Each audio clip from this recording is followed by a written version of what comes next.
One thing I've learned from getting old is that every single time in my life that I have put off taking care of my health, I've ended up regretting it. There is never a good time to ignore your well-being. The best time to take control of your health is now.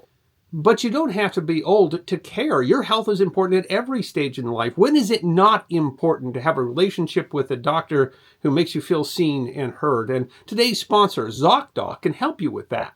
Using ZocDoc is free. Visit ZocDoc.com/thehistoryguide to find and instantly book an appointment with a provider who will listen, understand, and support you. I already have a doctor that I love, but I'm lucky, and he wasn't easy to find. I would have loved to have had a tool like ZocDoc when I needed it.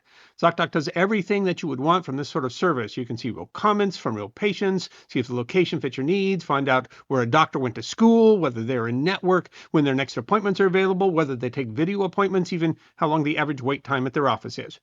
We're talking about booking in-network appointments with more than 150,000 providers across all 50 states. Whether you're looking for dermatology, dentistry, primary care, eye care, or one or the other 200-plus specialties offered on ZocDoc, you can easily search by specialty or symptom to build the care team that's right for you. And when you're ready, you can see their real-time availability and book instantly. No phone tag, no waiting around. Appointments that are booked through ZocDoc happen fast, typically within 24 to 72 hours. You might even score a same-day appointment. Go to ZocDoc.com/thehistoryguide to find and instantly book an appointment with a provider who will listen, understand, and support you. Using ZocDoc is free.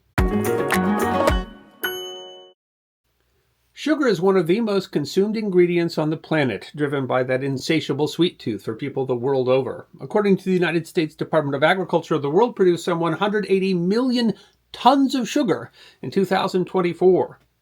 Americans are the number one consumers of sugar. According to the American Heart Association, the average American consumes between 15 and 19 teaspoons of added sugar every single day. And all that overconsumption certainly has its health effects, but it also shows how important sugar is as a commodity. You know, now sugar's almost everywhere. Shoot, it's almost impossible to avoid it, but that wasn't always the case. Humanity and sugar have a long history together, and it has impacted human civilization in surprising ways.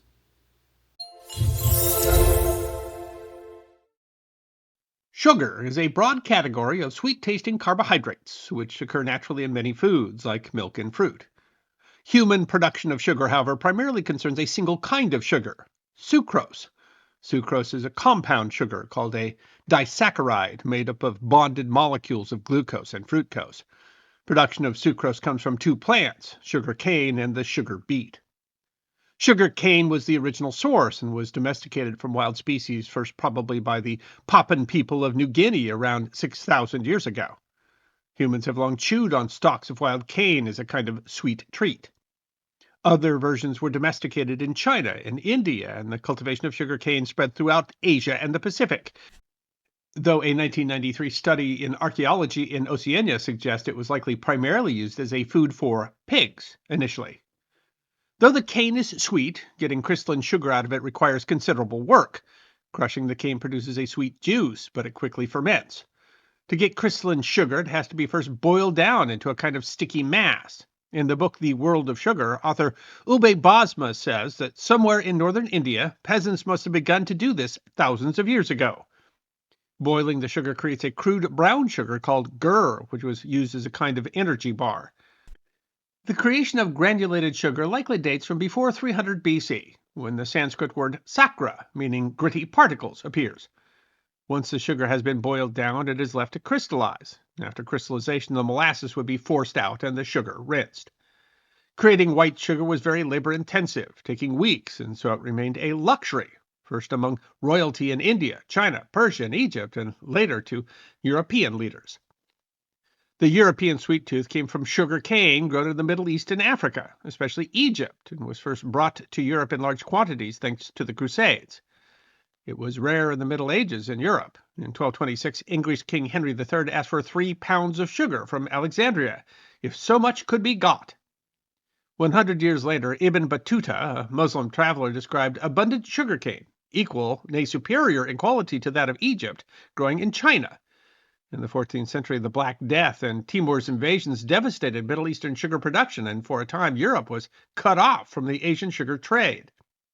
Sugar cultivation had spread to European centers like Sicily and Spain, as well as the Maghreb region in North Africa under the Muslims, where it would flourish. Portuguese traders, followed by the Dutch, set up trading posts throughout India and beyond that began trading sugar starting in the 16th century. Sugar was grown especially in India, China, Java, and Taiwan, and was one of the most important trade goods for all those regions. Interestingly, the crop was not cultivated on large estates, but largely by individual peasant households, which then sold it to sugar refiners. Those producers took advantage of the situation via high interest advances, low prices for cane, and stiff charges for milling and boiling. The people growing the cane weren't the ones getting rich off of it, a system that would remain true for centuries. In Europe, production centers in the late Middle Ages in the Western Mediterranean produced lower quality sugar than their Asian counterparts. It had to be refined in centers further north. Production in the Atlantic began with the Portuguese and Spanish crowns, supported by powerful European bankers. Unlike Asia, Europe relied on single huge estates for production. From the beginning, sugar production took a terrible environmental cost. On Madeira in the Canary Islands, limited water resources were forcibly prioritized for sugar production. Sugar production was important, not just because it was a valuable commodity, but because the Caribbean sugar plantation complex is often seen as a revolutionary chapter in European capitalism. According to World of Sugar, it required vertical integration, a monopoly on natural resources like water and fuel for boiling, and enormous numbers of workers. Globally, sugar was often used as a medication. In Europe, Greek physician Galen believed sugar could balance bodily tempers, and the Knights Hospitaller used it widely as medicine. Crusader William of Tyre said sugar was so much needed for people's health. Abbé Carré, a French physician who traveled through the Middle East in the 17th century, thought the sweet flour or fruit-flavored drinks of Mesopotamia called sherbets were good medicine for intestinal ailments. But sugar's use shifted. Sherbets became sorbets, refined in Italy in the 1600s, and sugar as a luxury sweet grew. Sugar and goods like candies and sweet baked goods became vital symbols of wealth across the world. Perhaps most extravagant were sugar sculptures, which became very popular in Europe during the Renaissance. Mamluk sultans had sugar sculptures for their feast, and a Fatimid caliph had a procession with a diorama of 152 cast sugar figures paraded through Cairo at the end of Ramadan. The Ottomans displayed the sugar figures at court, and Catherine de' Medici saw a large number at her farewell banquet before marrying King Henry II of France. Sugar consumption began to explode in the 16th century. At the beginning of the century, about 5,000 tons of sugar reached Europe. By 1700, they were importing 60,000 tons. In the Dutch Republic, which refined half of Europe's sugar in the 17th century, sugar sculptures became popular even among commoners. Confections, where sugar shined, spread all over the world, from Abbasid and Andalusian courts to Europe and the Americas and Japan. By the 1750s, sugar was a part of cuisine and culture in basically every part of the world, though it still competed with cheaper alternative sweeteners like honey or fruit. According to World of Sugar, annual per capita sugar consumption in Western Europe rose from a tiny 87 grams in 1600 to 614 grams in 1700 to 2 kilograms on the eve of the French Revolution. That was similar to China, but still behind India. The dramatic increase in sugar sweets also led to health problems. Queen Elizabeth I was said to have black teeth by the time she died. Dutch doctor Stephen Blankaart railed against sugar in the 16th century, advocating that doctors cease its use and advocated for moderation in eating it. It hardly slowed consumption. In England, it became necessary for tea, where consumption more than tripled between 1700 and 1775. Rising sugar prices partially inspired riots in Paris in 1792. Possibly as early as the 12th century, but certainly by the 16th century, the primary way someone would buy sugar was in a loaf, a conical-shaped large lump of sugar between 5 and 35 pounds. The shape was by virtue of the cleaning process, where the raw sugar was held in conical containers and rinsed to remove excess molasses. To actually use it, sugar hammers, sugar cutters, and sugar nips could be used to break it into usable chunks. In the colonial era, European powers made it impossible to fully refine sugar in the Caribbean, instead shipping it as partially refined muscovado to be fully refined to white sugar at centers in Europe. The sugar loaf became a common image associated with grocers. When Francis Buchanan, the Scottish traveler, arrived in India in 1794, sugar production in India was still a royal privilege and secretive art. Buchanan describes Indian manufacturers pressing molasses out of raw sugar in sacks or filtering it through earthen pots with holes in the bottom. European demand would transform parts of the region. Siam, for instance, saw sugar become their leading export in the 1850s, sending sugar all over the world. Still, in this period, most of the sugar was traded in Asia, with European traders exchanging it for goods that sold better in Europe. Trade in sugar evolved into a sophisticated and global network. Alexander Burns, writing in the 19th century, observed that some sugar had first been brought from China to Bombay, shipped from thence to Bashir, and then sent inland to Tehran and the banks of the Caspian, where it was a third time embarked and transported across a desert to Khiva. It would there meet the sugar of our West India possessions, which is exported by the Russians, which would place the products of America and China in competition with each other in the center of Asia. As Europe's demand for sugar saw production shift from Egypt and the Mediterranean to the Atlantic, and in particular the Caribbean, it brought with it another terrible piece of history. Demand for sugar was perhaps the single largest driver of the slave trade to the Americas, where huge plantations required enormous amounts of extremely cheap labor to do dangerous work.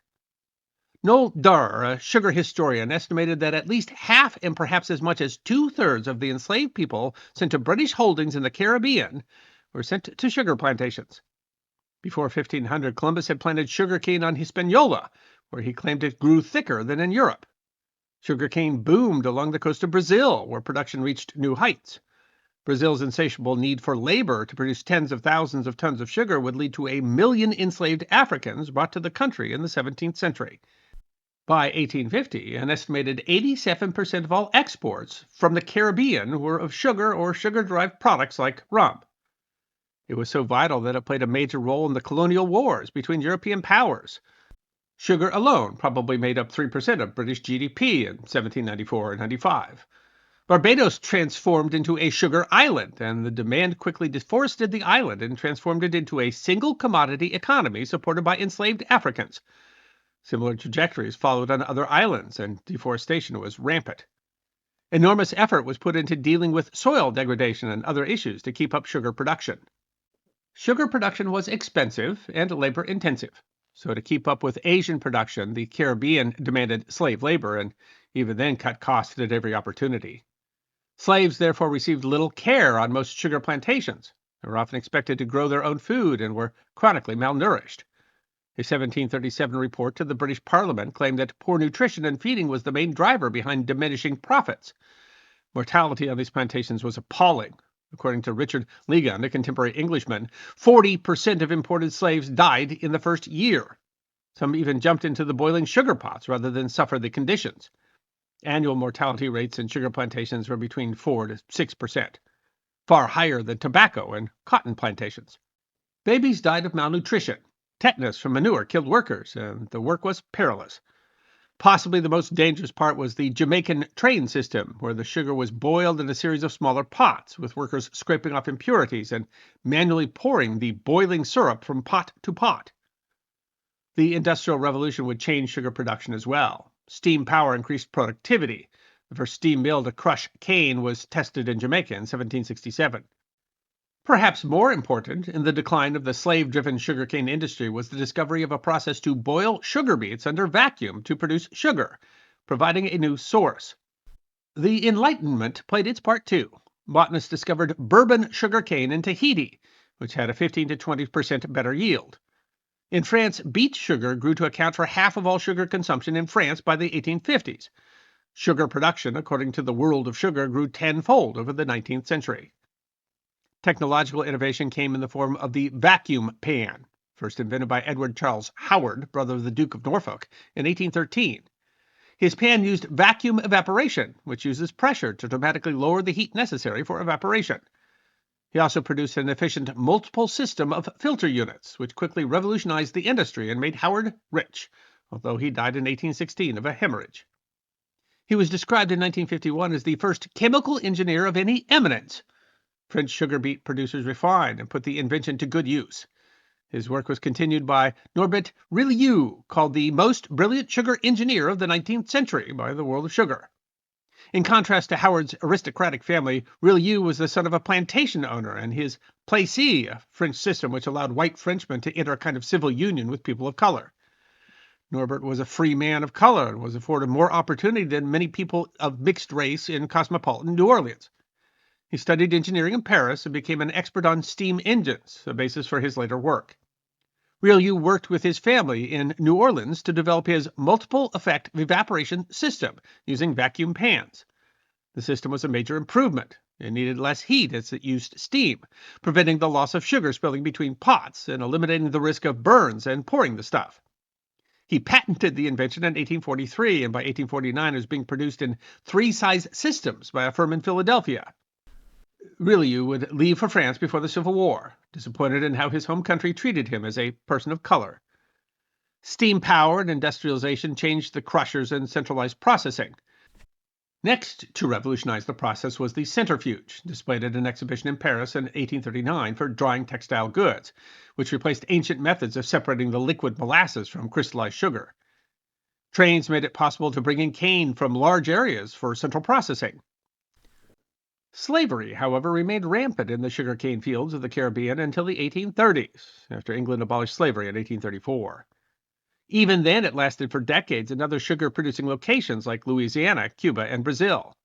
As slavery faded, plantations in Cuba and Peru used Chinese contract workers who weren't treated much better than slaves.